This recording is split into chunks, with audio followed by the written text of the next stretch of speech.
हो सकता है इसी वजह से हमसे नहीं मिलना चाह रहे होंगे। लेकिन जो भी हो, हमसे मिले ना मिले, लेकिन विज्ञापन आप जारी कीजिए ना। स्टूडेंट्स के हित में विज्ञापन जारी कीजिए, नहीं तो अभी हम लोग फिर से एकजुट हो रहे हैं। अभ्यर्थियों से बात चल रही है और आंदोलन फिर होने वाला है। वादों का क्या होगा? जो हम कर सकते हैं लोकतांत्रिक तरीके से तो वही आप करेंगे। कर सकते हैं, उसके बाद परिणाम भी आपको झेलना पड़ता है, आपने देखा होगा। तो वो तो परिणाम झेलना पड़ेगा, वो तो हम जानते हैं और झेलेंगे भी। उसके लिए हम हमेशा तैयार रहते हैं। हम जब सार्वजनिक जीवन में आ गए तो इन सब चीज़ों से डरना नहीं है। अब सरकार का जो इच्छा हो कार्रवाई करे, लेकिन हम छात्र हित में, जनहित में काम करते रहें। विधानसभा चुनाव के पहले जितने भी प्रत्याशी हैं बिहार के, जो चुनाव में उतर रहे थे, लड़ रहे थे और जनता को लुभाने रिझाने की कोशिश कर रहे थे, वो लगातार कई तरह के वादे आम जनता से किए। कुछ जनता भरोसा भी की, जिसके बदौलत उनकी जीत हुई और वो सदन में पहुंच गए। लेकिन एक ऐसा भी वर्ग है जिसने खुलेआम कहा कि अगर हमारी बात सरकार मान लेती है तो अगले चुनाव में, यानी 2025 के विधानसभा चुनाव में हमारे जितने भी लोग हैं, लगभग कई लाख की बात हुई थी कि कई लाख जो लोग हैं जो इस वक्त बेरोजगारी के दंश को झेल रहे हैं, उनका वोट भी सीधा सीएम नीतीश कुमार को मिलेगा। लेकिन वोट करने के बावजूद भी आज तक वो जद्दोजहद कर रहे हैं। उनके माथे पर चिंता की एक लकीर साफ दिखाई दे रही है। इस बाबत जो है हमारे साथ दिलीप हैं, छात्र नेता दिलीप हैं, उनसे हम बातचीत करते हैं। विधानसभा चुनाव के पहले कई वादे थे, आपने भी खुलेआम कहा था कि नीतीश कुमार को हम भी वोट करेंगे और हमारे लाखों जो बेरोजगार छात्र हैं, हमारे जो सहयोगी हैं, हमारे जो अनुयायी हैं, वो भी वोट करेंगे और सीएम फिर से नीतीश बनेंगे। नीतीश कुमार सीएम बन गए, फिर भी आप लोग लगातार जो है कटोरा लेके खड़े हैं, ये क्या मसला है? देखिए, अभी सरकार के द्वारा जो वादा किया गया था टीआरई 4 को लेकर, अभी तक वो पूरा नहीं हुआ। 16 जुलाई को ही नीतीश कुमार जी ने फेसबुक, ट्विटर के माध्यम से कहा था टीआरई 4 का विज्ञापन जल्द जारी होगा। शिक्षा मंत्री जी ने चुनाव से पहले प्रेस कॉन्फ्रेंस करके एग्ज़ाम का डेट, रिजल्ट का डेट घोषित किया, अभी तक विज्ञापन ही नहीं आया।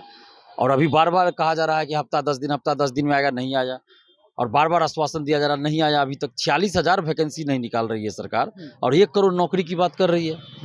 कैसे विश्वास करें कि भाई 5 साल में आप 1 करोड़ नौकरी दीजिएगा, जब आप 46,000 नहीं दे पा रहे हैं, बार-बार आश्वासन दे रहे हैं, नहीं वैकेंसी निकल रही, जबकि टीआरई 4 का सब कुछ हो चुका है, लेकिन अभी तक विज्ञापन जारी नहीं हो रहा है।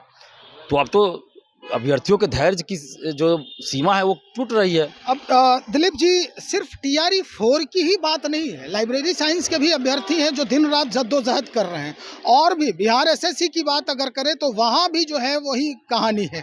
तो अब क्या लग रहा है, नीतीश कुमार अब बिहार छोड़ के जाने वाले हैं? जिस तरह का माहौल बन रहा है आप भी देख रहे हैं और आपके जो सहयोगी छात्र अभ्यर्थी हैं, परीक्षार्थी हैं, वो भी देख रहे हैं। तो अब उम्मीद है कि सबसे ज़्यादा रोजगार देने वाली सरकारी जो विभाग है, शिक्षा विभाग, वो अब अमल करेगी, अपने वादों को निभाने में सक्षम हो पाएगी? देखिए, तो आगे देखने वाली बात होगी, लेकिन जिस तरह का रवैया देख रहे हैं उससे तो नहीं लगता है कि आगे कुछ हो पाएगा। लेकिन नई जो सरकार बनेगी, जो नए मुख्यमंत्री बनेंगे, अगर वो इस चीज़ को कायम रख सके आगे या इससे भी बेहतर काम करे, हम लोग तो यही चाहते हैं कि जो काम नीतीश कुमार जी करके जा रहे हैं उससे ज़्यादा अच्छा काम आगे आने वाली सरकार करे। लेकिन ऐसा हो पाएगा कि नहीं हो पाएगा ये तो अभी कहना मुश्किल है, लेकिन जिस तरह का रवैया अभी है उससे तो मुश्किल लग रहा है। मुश्किल क्योंकि अधिकारियों का जो देख रहे हैं, जो नेता अभी हैं सरकार में, मंत्री हैं, उन लोगों का रवैया तो कहीं ठीक नहीं लग रहा है। सड़क पर आकर लगातार आप बयान देते रहते हैं, अधिकारियों से मुलाकात होती है आपकी?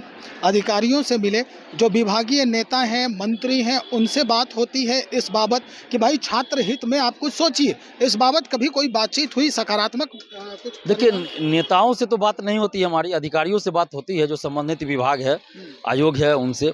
तो हमारा प्रयास हमेशा रहता है कि छात्र हित में उनसे हम काम करवाएं, और इसी के लिए हम बराबर उनसे रिक्वेस्ट भी करते हैं, दबाव भी डालते हैं। लेकिन नेता, जहाँ तक मंत्रियों का सवाल है, तो उन लोगों से हमारी कोई बात नहीं होती है कभी। वो लोग शायद मिलना नहीं चाहते होंगे, जो भी हो। अभ्यर्थियों ने कई बार प्रयास किया कि हमसे मिलवाया जाए, लेकिन वो लोग मिलना नहीं चाहे। तो अब क्या कारण होगा ये आप लोग भी समझ सकते हैं। नहीं तो कार्यपालिका तभी तो आगे बढ़ेगा ना, जब विधायिका उस पर कुछ जो है वो दबाव डालेगा। विधायिका ही सुस्त है आपके यहाँ, तो फिर कार्यपालिका की क्या औकात? तो यही तो दिक्कत है, मंत्री बन जाते हैं सिर्फ नाम के लिए, लेकिन काम कुछ नहीं करते हैं। और इन लोगों को हमसे मिलने में क्या दिक्कत है, ये समझ में नहीं आता है। हो सकता है मेरे सच्चाई का जवाब देने का उनमें जो है साहस नहीं हो, किसी झूठ कैसे बोलेंगे इनके सामने में, तो झूठ पकड़ लेंगे, तो इसलिए वो लोग नहीं मिलना चाहते होंगे। क्या कि हमको तो नहीं बोलेंगे कि हफ्ता 10 दिन में हम विज्ञापन दे रहे हैं, तो हम तो तुरंत मुंह पे बोल देंगे कि आप तो हफ्ता 10 दिन 1 साल से कर रहे हैं, अभी तक नहीं आया, तो कैसे भरोसा करें। और हो सकता है इसी वजह से हमसे नहीं मिलना चाह रहे होंगे। लेकिन जो भी हो, हमसे मिले ना मिले, लेकिन विज्ञापन आप जारी कीजिए ना, स्टूडेंट्स के हित में विज्ञापन जारी कीजिए। नहीं तो अभी हम लोग फिर से एकजुट हो रहे हैं, अभ्यर्थियों से बात चल रही है और आंदोलन फिर होने वाला है। वादों का क्या होगा दिलीप जी, जो आप चुनाव के पहले आपने वादा किया था कि हम वोट दिलवाएंगे, नीतीश जी को जिताएंगे, नीतीश जी मुख्यमंत्री बनेंगे, उसके बाद जो लक्ष्य रखा है नीतीश कुमार ने 1 करोड़ रोजगार का, उन वादों का क्या होगा? अब उन वादों पर अगर अमल नहीं करती है सरकार, तब फिर आप क्या करेंगे? देखिए, अगर उन वादों पे सरकार अमल नहीं करती है, तो हमारा जो लोकतांत्रिक तरीका है, संवैधानिक अधिकार है, उसके तहत हम लोग हर जगह जाके स्टूडेंट्स को यूनाइट करेंगे, जागरूक करेंगे, आंदोलन करेंगे। आम जनता को भी अवगत कराएँगे कि देखिए किस तरह आपके बाल-बच्चों को ठगा गया है सरकार के द्वारा, जब चुनाव के समय झूठा वादा किया गया। भंडाफोड़ करेंगे हर जगह जाके। जो हम कर सकते हैं लोकतांत्रिक तरीके से जो वही आप करेंगे। कर सकते हैं उसके बाद परिणाम भी आपको झेलना पड़ता है, आपने देखा होगा। वो तो परिणाम झेलना पड़ेगा, वो तो हम जानते हैं और झेलेंगे भी। उसके लिए हम हमेशा तैयार रहते हैं। हम जब सार्वजनिक जीवन में आ गए तो इन सब चीज़ों से डरना नहीं है। अब सरकार का जो इच्छा हो कार्रवाई करे, लेकिन हम छात्र हित में, जनहित में काम करते रहें। चलिए हम आखिरी सवाल आपसे एक और कर लेते हैं कि सरकार जिस तरह से सोची है रोजगार के लिए, 1 करोड़ रोजगार के लिए, अगर ये सरकार सक्षमता से, यानी नीतीश कुमार दिल्ली जाने से पहले इस पर कुछ न कुछ जो है सकारात्मक परिणाम देकर जाते हैं, तब फिर किस तरह का रवैया होगा आप लोगों के साथ? देखिए, तो बहुत अच्छा होगा, हम लोग को खुशी होगी। लाखों अभी 15 लाख अभ्यर्थियों को खुशी मिलेगी। टीआरई 4 में लगभग 15 लाख अभ्यर्थी मुझे लगता है कि होंगे। तो अगर वो टीआरई 4 का विज्ञापन वो देख के तब यहाँ से इस्तीफा देते हैं मुख्यमंत्री पद से, तो बहुत अच्छा रहेगा। एक सम्मान उनको भी रहेगा कि सम्मानित रहेंगे और युवाओं के दिल में भी वो बसे रहेंगे। लेकिन विज्ञापन नहीं आएगा तो एक टिस जो है मन में, अभ्यर्थियों के मन में रह जाएगा। चलिए बहुत शुक्रिया। लास्ट सवाल यही था मेरा कि नीतीश कुमार जी जाते-जाते अगर इन अभ्यर्थियों के बारे में सोच लेते हैं, तो निश्चित तौर पर एक अलग कहानी जो है इनके जो ज़हन में है वो बस जाएगी और ऐसी परिस्थिति आएगी कि नीतीश कुमार हर वक़्त याद किए जाएँगे। इतने अभ्यर्थी हैं, जैसा कि छात्र नेता दिलीप ने साफ तौर पे कहा कि इतने अभ्यर्थी हैं जो दर-दर भटक रहे हैं और सिर्फ़ उस दहलीज के मुँह ताक रहे हैं, जहां नीतीश कुमार के एक आदेश की आवश्यकता है।